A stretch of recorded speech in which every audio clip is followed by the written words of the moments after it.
जय हिंद दोस्तों, आपके अपने मैजिक मूवमेंट चैनल में आपका स्वागत है। दोस्तों, आज की वीडियो में हम जीटीएल इंडस्ट्रीज लिमिटेड को डीप में स्टडी करेंगे। दोस्तों, इस स्टॉक में अबेकस फंड की तरफ से आज ब्लॉक डील हुई और ये ब्लॉक डील 2 ट्रेड में हुई। सबसे पहले ट्रेड 72 लाख शेयर्स की हुई, जिसमें 1.83% इक्विटी शेयर को एक्वायर किया गया 54 रुपीज 54 पैसे में। और सेकेंड ट्रेड हुई 25 लाख शेयर्स की, इसमें 0.64% इक्विटी शेयर्स के स्टेक को एक्वायर किया गया 53 रुपीज 99 पैसे पर। तो दोस्तों, इस कंपनी में फंड्स अपने स्टेक को इंक्रीज कर रहे हैं। तो दोस्तों, आज की वीडियो में हम इस कंपनी को डीप में स्टडी करेंगे, इसके हर एक पॉजिटिव नेगेटिव पॉइंट को स्टडी करेंगे। और दोस्तों, 1 वीक पहले इस कंपनी ने अपनी Q4 की सेल की रिपोर्ट भी पब्लिश की। इस कंपनी ने 50% ईयर ऑन ईयर बेसिस पर सेल इंक्रीज होने की रिपोर्ट पब्लिश की। हालांकि लास्ट वीक में इजराइल ईरान वॉर के कारण अपने स्टॉक मार्केट कंटिन्यू नेगेटिव में ट्रेंड कर रही थी, तो इस कंपनी पर भी इजराइल ईरान वॉर का काफी नेगेटिव इम्पैक्ट था, क्योंकि इस कंपनी की प्रेजेंस गल्फ और इजराइल में थी और गल्फ और मिडल ईस्ट से ये 10 to 12% का रेवेन्यू जनरेट करती थी, इसलिए इस कंपनी पर भी काफ़ी नेगेटिव इम्पैक्ट था। लेकिन दोस्तों, फिर भी इस कंपनी ने मार्केट के नेगेटिव सेंटीमेंट में भी अपने शेयर होल्डर्स को मल्टीबैगर रिटर्न्स दिए। लास्ट 1 वीक में इस कंपनी ने अपने शेयर होल्डर्स को 34.70% के रिटर्न्स दिए, क्योंकि लास्ट वीक में ही इस कंपनी ने अपनी सेल रिपोर्ट पब्लिश की और 50% इस कंपनी की सेल इंक्रीज होने के कारण इस कंपनी में लास्ट 1 वीक में बाई वॉल्यूम आया और अभी फंड भी इस कंपनी में अपने स्टेक को इंक्रीज कर रहे हैं, जो कि इस कंपनी के लिए एक पॉजिटिव पॉइंट है। और अब इस कंपनी की अर्निंग रिपोर्ट्स को भी स्टडी कर लेते हैं।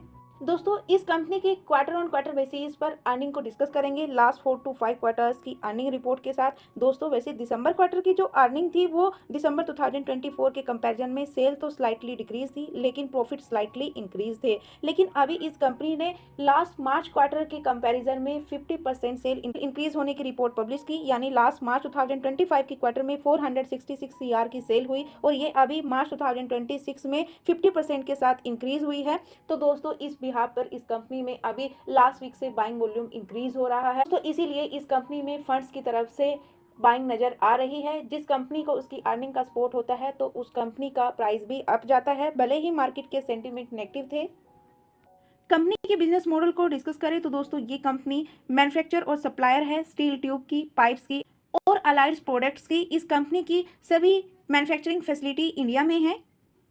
इस कंपनी के क्लाइंट्स को डिस्कस करें तो दोस्तों, इस कंपनी के client Tata power, Awadh, Har Ghar Jal, IGL, Ashok Leyland, Mahanagar gas, Suzlon, Siemens, Elecon, Thyssenkrupp, BHEL etcetera दिग्गज कंपनी इस कंपनी की क्लाइंट्स है। ये company water transportation, agriculture, infrastructure, solar power, heavy vehicle, energy, engineer और डिफेंस सेक्टर को कैटर करती है। दोस्तों, ये गल्फ और इजराइल कंट्रीज के अलावा UK, Netherlands, Belgium, Ethiopia, Australia, Hong Kong etcetera countries में भी अपनी सर्विस प्रोवाइड करती है। ये टोटल 20+ कंट्रीज में और 5 कंटिनेंट्स में अपने प्रोडक्ट को एक्सपोर्ट करती है। इस कंपनी के कैपेक्स प्लान को डिस्कस करें तो फाइनेंशियल ईयर 2027-28 में ये कंपनी 1300 CR के कैपेक्स का प्लान कर रही है। इस कंपनी ने फाइनेंशियल ईयर 2024 के अप्रैल में 67% स्टेक के साथ नैब स्टील एंड मेटल का भी एक्विजिशन किया। और दोस्तों, अपने स्टॉक मार्केट की एंसिस रेटिंग में इस कंपनी में 100% एंसिस इसमें बाय करने की रेटिंग दे रहे हैं। और दोस्तों, कल के सीज फायर के बाद आज फिर स्टॉक मार्केट की तेजी पर रोक लगी। आज स्टॉक मार्केट ने नेगेटिव में परफॉर्म किया, लेकिन इस कंपनी के शेयर में 12.95% का अपसाइड जंप था ब्लॉक डील के कारण। साथ में इस कंपनी की अर्निंग रिपोर्ट के कारण ये कंपनी कंटिन्यू अपने शेयर होल्डर्स को लास्ट 1 वीक से पॉजिटिव में ही रिटर्न्स दे रही है। और इस कंपनी के ओवरऑल रिटर्न्स को डिस्कस करें, जब से लिस्ट हुई है फाइनेंशियल ईयर 2021 के दिसंबर से लेकर अब तक, तो इस कंपनी ने अपने शेयर होल्डर्स को ओनली 2.18% के ही पॉजिटिव में रिटर्न्स दिए, वो भी लास्ट वीक के अपसाइड जंप के कारण। क्योंकि दोस्तों, ये कंपनी भी अपने ऑल टाइम 139 से कंटिन्यू नेगेटिव में ही परफॉर्म कर रही थी मार्केट के नेगेटिव सेंटीमेंट में। और जैसे ही इस कंपनी की लास्ट 1 वीक में अर्निंग रिपोर्ट इंप्रूव होने की खबर आई और इस कंपनी में फंड्स की तरफ से बाइंग करना स्टार्ट किया, तो फिर से इसके लो प्राइस 40 रुपीज से रिकवर होकर इसके लिस्टिंग के प्राइस के आसपास अभी इस कंपनी का स्टॉक ट्रेड कर रहा है। वो हम इस कंपनी के टेक्निकल चार्ट में डीप में स्टडी करेंगे। दोस्तों, ये कंपनी एक स्मॉल कैप कंपनी है, हाई रिस्क की कंपनी है। और फिनस्टार की तरफ से 3 स्टार कंपनी है। कंपनी का मार्केट कैप 2589 सीआर ओनली। दोस्तों ये स्टील एंड आयरन सेक्टर की कंपनी है, इनडायरेक्टली मेटल सेक्टर की भी बोल सकते हैं। और इस कंपनी की ROCE 13.17%, ROE 12.43%। कंपनी की फाइनेंशियल स्ट्रेंथ अभी एवरेज टू बिलो है, एफिशिएंसी ऑप्टिमल है। कंपनी के ऊपर 53.49 सीआर का डेप्ट है, लेकिन इसके सामने कंपनी के पास 68.48 सीआर का कैश फ्लो पॉजिटिव में भी है। यानी इस कंपनी के पास डेप्ट से ज़्यादा कैश है, तो हम इस कंपनी को ऑलमोस्ट डेप्ट फ्री कंपनी भी कंसीडर कर सकते हैं। और साथ में ये अपने शेयर होल्डर्स को डिविडेंड भी पे आउट करती है, डिविडेंड यील्ड 0.21। और अभी इस कंपनी का स्टॉक 32.96 की पीई रेशो के आसपास ट्रेड कर रहा है। इस कंपनी की पीई रेशो लास्ट 3 ईयर्स के कंपैरिजन में तो काफ़ी करेक्ट हो चुकी है। कंपनी की ओवरऑल रेशोज को डिस्कस करें तो सेल्स ग्रोथ, प्रॉफिट ग्रोथ तो स्लाइटली इंक्रीज हो रही है, लेकिन इस कंपनी की ROE और ROC की ओवरऑल परसेंटेज लास्ट 3 ईयर से कंटिन्यू डाउन आ रही है। डेप्ट इक्विटी ओनली 0.05। तो दोस्तों कंपनी की ROE ROCE डाउन आ रही है लास्ट 3 ईयर से, ये कंपनी के लिए एक नेगेटिव पॉइंट है। दोस्तों कंपनी की पीई रेशो भले ही इसकी वैल्यूएशन के अकॉर्डिंग काफ़ी डाउन आ चुकी है, लेकिन अभी भी इसके सेक्टर के कंपैरिजन में हाई है। हालांकि इसके वैल्यूएशन के अकॉर्डिंग लो पीई रेशो पर अभी कंपनी का स्टॉक ट्रेड कर रहा है। पीबी रेशो भी लो है, लेकिन कंपनी निफ्टी के कंपैरिजन में काफ़ी हाई वोलेटाइल है। निफ्टी का बीटा 1 और कंपनी का बीटा 2.16। और इस कंपनी में प्रमोटर्स का स्टेक 49.26%। दिसंबर क्वार्टर में इसके प्रमोटर्स की तरफ से इसके स्टेक में स्लाइटली बाइंग भी की गई थी। ये इस कंपनी के लिए एक सेकंड पॉजिटिव पॉइंट है, प्रमोटर्स बाय कर रहे हैं। लेकिन इस कंपनी में दिसंबर क्वार्टर के डेटा के अकॉर्डिंग इसमें FIs DIs के स्टेक को डिस्कस करें तो दोस्तों FIIs तो इसमें लास्ट 2 क्वार्टर से स्लाइटली ही प्रॉफिट बुकिंग कर रही है, लेकिन DIIs ने दिसंबर क्वार्टर में अच्छे खासे स्टेक के साथ इसमें प्रॉफिट बुकिंग की। हालांकि अभी आज के ट्रेडिंग सेशन में ही अबेकस फंड की तरफ से अच्छे अमाउंट के साथ इसमें फिर से एंट्री की गई और पब्लिक का स्टेक भी इस कंपनी में स्लाइटली इंक्रीज ही हो रहा है। दिसंबर डेटा के अकॉर्डिंग पब्लिक के स्टेक में 15.06% इस कंपनी में अदर पार्टीज का स्टेक है। रिटेल इन्वेस्टर्स का स्टेक 32.32%। इस कंपनी के प्रमोटर्स के स्टेक को डिस्कस करें तो दोस्तों इस कंपनी में super promoter mister Madan Mohan ji 13.28% stake के साथ, निकिता सिंगला जी 13.35% स्टेक के साथ, राकेश गर्ग जी 6.69% स्टेक के साथ, बाकी इनकी फैमिलीज का स्टेक है। और इस कंपनी के सुपर इन्वेस्टर्स के स्टेक को डिस्कस करें तो दोस्तों अभी के जो सुपर इन्वेस्टर अबेकस फंड है, और अबेकस फंड के अलावा मिस्टर अशोक सिंगला का स्टेक 1.17%, बिजड्रो पॉइज ट्रेड लिंक्स का स्टेक 1.09%, लक्ष्मीकांत स्वामी का स्टेक 1.28%, पिनेंसी कॉमर्शियल प्राइवेट लिमिटेड का स्टेक 2.01%, जैनिथ मल्टी ट्रेडिंग का स्टेक 2.81%। तो दोस्तों ये अदर पार्टीज के स्टेक वाले ही इस कंपनी के सुपर इन्वेस्टर हैं। इस कंपनी में किसी भी म्यूचुअल फंड्स की तरफ से कोई बाइंग नहीं है। अभी अबेकस फंड ने ही इस कंपनी में एंट्री की। इस कंपनी के प्रमोटर मिस्टर मदन मोहन सिंगला जी इस कंपनी के एग्जीक्यूटिव डायरेक्टर हैं, MD हैं, और इनके पास 35 ईयर्स से भी ज़्यादा का एक्सपीरियंस है। मिस्टर राकेश गर्ग जी इस कंपनी के एग्जीक्यूटिव डायरेक्टर और होल टाइम डायरेक्टर हैं, इनके पास भी 30 ईयर्स से भी ज़्यादा का एक्सपीरियंस है। मिस्टर ध्रुव सिंगला जी इस कंपनी के executive director, whole time director और चीफ फाइनेंशियल ऑफिसर हैं, इनके पास 11 ईयर्स का एक्सपीरियंस है। मिस्टर संजीव गुप्ता जी भी इस कंपनी के executive director, whole time director हैं, इनके पास 26 ईयर्स से भी ज़्यादा का एक्सपीरियंस है।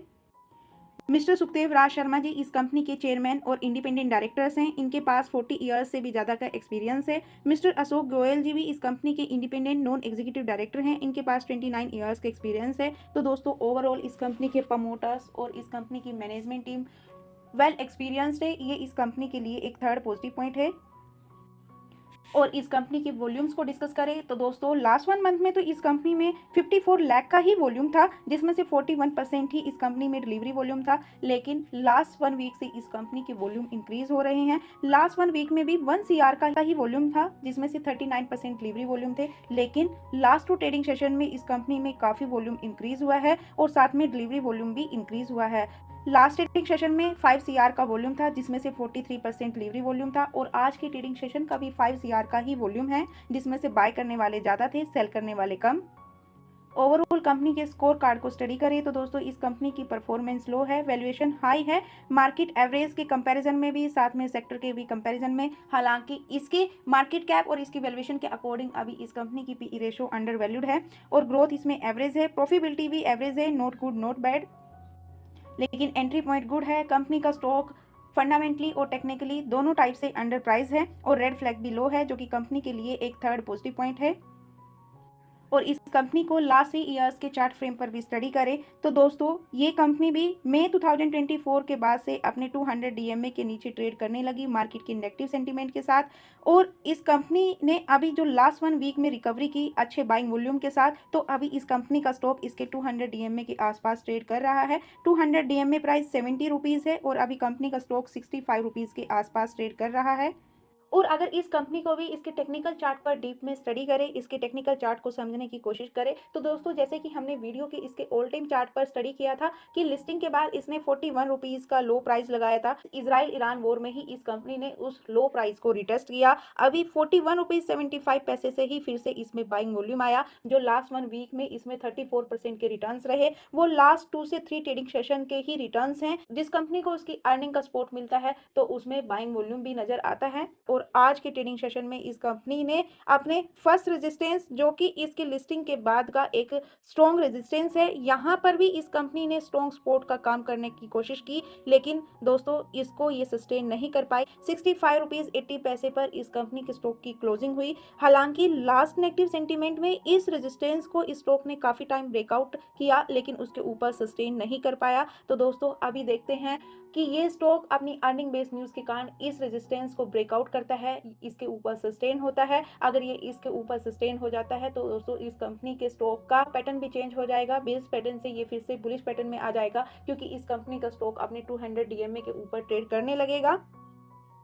उसके लिए इस कंपनी की सेल्स रिपोर्ट स्ट्रॉन्ग होने के साथ साथ प्रॉफिट रिपोर्ट भी स्ट्रॉन्ग होनी चाहिए। तो दोस्तों अभी के मार्केट के सेंटीमेंट को देखते हुए अभी ये स्टॉक अपने बाइंग जोन में है, अपने फर्स्ट सपोर्ट और फर्स्ट रेजिस्टेंस के बीच में ट्रेड कर रहा है। हालांकि अपने फर्स्ट रेजिस्टेंस के आसपास है। तो बात करें इस कंपनी के कंक्लूजन की, इस कंपनी के फंडामेंटल्स, टेक्निकल, पॉजिटिव और नेगेटिव पॉइंट को डीप में स्टडी करने के बाद मेरे ओपिनियन से अभी इस कंपनी में कोई भी डिसीजन लेने से पहले वेट एंड वॉच करना चाहिए इस कंपनी की Q4 की अर्निंग रिपोर्ट का, या फिर अमेरिका ईरान वॉर के कंप्लीट डिसीजन का। क्योंकि दोस्तों कल तो सीज फायर के बाद स्टॉक मार्केट ने अच्छा परफॉर्म किया, लेकिन आज फिर ट्रंप की नेगेटिव स्टेटमेंट के साथ मार्केट ने वीक परफॉर्म किया और इस कंपनी पर इस वॉर का काफ़ी नेगेटिव इम्पैक्ट है। तो मेरे ओपिनियन से तो अभी कुछ भी डिसीजन लेने के लिए वेट एंड वॉच ही करना चाहिए, क्योंकि कंपनी स्मॉल कैप कंपनी है, हाई रिस्क की कंपनी है। हालांकि अभी इसको इसकी सेल का सपोर्ट मिल रहा है, लेकिन अभी इस कंपनी की प्रॉफिट रिपोर्ट का भी वेट करना चाहिए।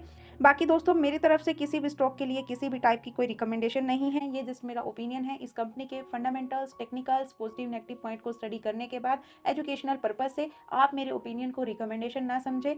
आप स्टॉक मार्केट में कोई भी डिसीजन लेने से पहले सोचकर समझकर, साथ में सेबी से रजिस्टर्ड एजेंसीज की एडवाइस से ही कोई भी डिसीजन ले। तो दोस्तों आप इस कंपनी और साथ में आजकल के स्टॉक मार्केट की सेंटीमेंट के बारे में क्या राय रखते हो, अपनी राय को कमेंट बॉक्स में जरूर शेयर कीजिए। और यदि आपको इस वीडियो में कुछ कमी नजर आए तो प्लीज़ उसका भी फीडबैक दीजिए, ताकि हम आपको और अच्छा कंटेंट प्रोवाइड करा सके, अपनी वीडियो क्वालिटी को इंप्रूव कर सके। और यदि आपको हमारे एफर्ट्स और वीडियो पसंद आए तो प्लीज़ वीडियो को लाइक, शेयर एंड कमेंट करना ना भूलें। चैनल पर नए हो तो चैनल को सब्सक्राइब कीजिए, बेल आइकन को प्रेस कीजिए। अभी तक हमारे साथ बने रहने के लिए बहुत बहुत धन्यवाद दोस्तों। मिलते हैं नेक्स्ट वीडियो में, तब तक के लिए दोस्तों लाइक कर दो प्लीज।